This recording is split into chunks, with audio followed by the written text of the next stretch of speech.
Halo pemirsa, kembali lagi di YouTube Fantis Fiesta. Pernah nggak sih Anda merasa bahwa menjelang usia 30, kok makin nggak punya uang ya? Uang masih kayaknya tuh berat banget. Padahal dulu waktu usia masih sekitar 20-an, nggak ada masalah dengan uang. Hidup berasa lebih santai, lebih fun, dan sebagainya. Kenapa menjelang 30 atau bahkan usia 30 malah mengalami yang namanya krisis finansial? Banyak sekali orang bilang bahwa memang usia menjelang 30 itu adalah titik krisis finansial. Nah, kali ini kita akan bahas kenapa hal itu bisa terjadi. Dan saya juga akan memberikan beberapa tips kepada Anda supaya Anda tidak terjebak di krisis finansial. Simak terus videonya ya. Pertama, usia 30 itu penuh dengan yang namanya transisi hidup.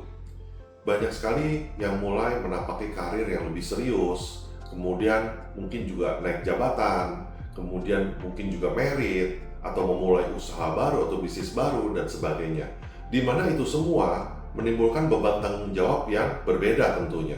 Yang tadinya nggak ada cicilan, sekarang ada cicilan rumah, ada cicilan mobil, kemudian Anda punya anak, itu pasti akan ada biaya pendidikan anak, untuk perawatan anak, dan sebagainya.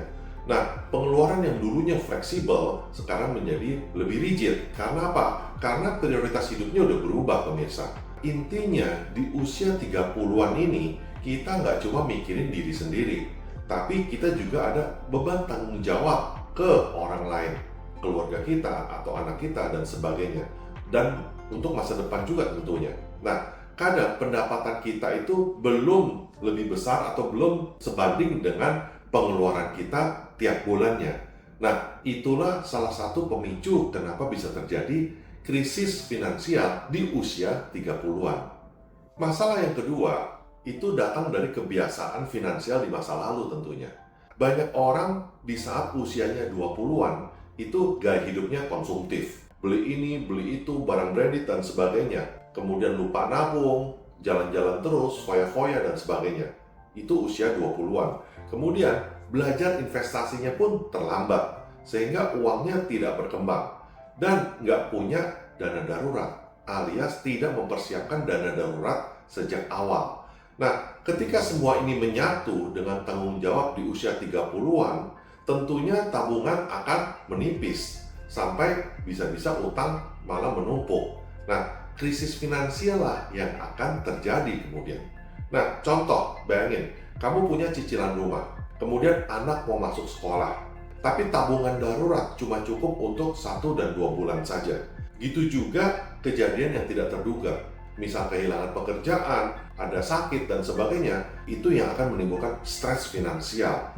Ini yang kita coba hindari, gimana supaya tidak terjadi stres finansial akibat ketidakdisiplinan kita atau akibat histori dari tingkat konsumtif kita yang belum betul.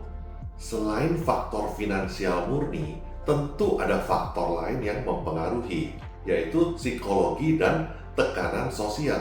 Itu juga akan berperan. Jadi begini pemirsa, banyak sekali orang mulai membandingkan dirinya dengan orang di sekitarnya, baik itu teman dan saudara, itu di usia 30-an. Apalagi kita sekarang hidup di zaman era yang media sosial di mana-mana. Jadi kita mudah mengakses, kita mudah melihat teman kita, saudara kita, ya mungkin pakai mobil baru, pakai tas baru, ya, atau beli rumah baru, atau pergi jalan-jalan liburan ke luar negeri, keluar kota. Itu sedikit banyak membuat kita iri, sedikit banyak membuat kita juga ingin menikmati atau ingin punya atau ingin mengalami hal-hal seperti itu. Kemudian yang kedua, tekanan untuk hidup sempurna di usia 30. Bisa aja itu membuat kita boros, itu membuat kita mengabaikan perencanaan jangka panjang. Pemirsa ingat loh, jalan hidup tiap orang itu berbeda loh. Ada orang mungkin usia 30-an sudah mempunyai finansial yang baik, tapi ada juga orang yang mungkin usia 35-an baru finansialnya baik. Tapi mungkin juga ada di belahan dunia sana yang usianya 40-an baru mempunyai finansial yang baik. Jalan hidupnya beda-beda. Kenyataannya, jangan sampai kita membandingkan hal ini dengan orang-orang sekitar kita sehingga menimbulkan stres finansial. Nah, itu akan merugikan diri kita sendiri. Nah, pemirsa, Ada beberapa tips yang bisa Anda lakukan supaya tidak terjebak di krisis finansial. Yang pertama adalah buat anggaran dan patuhi.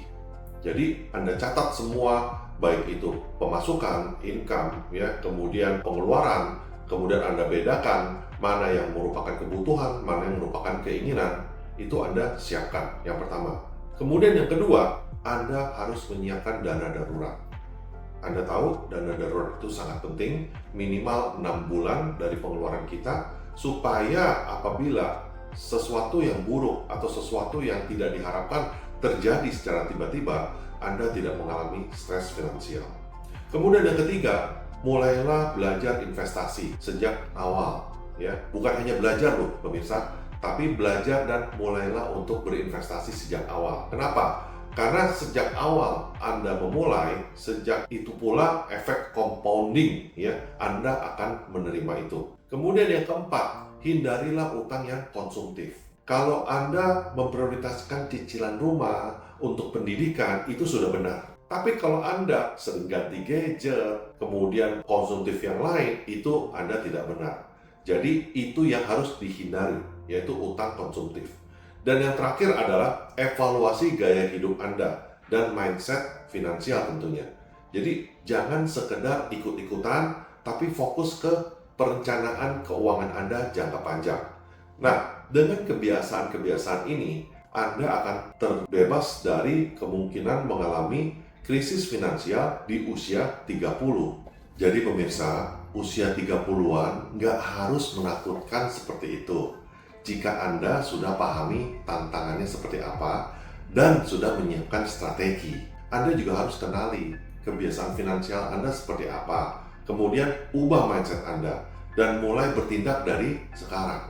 Pemirsa, kalau pemirsa ingin ngobrol lebih jauh, ngobrol lebih dalam tentang keuangan pribadi Anda, kunjungi kami di www.fantisprosperindo.co.id karena Fantis adalah solusi finansial Anda.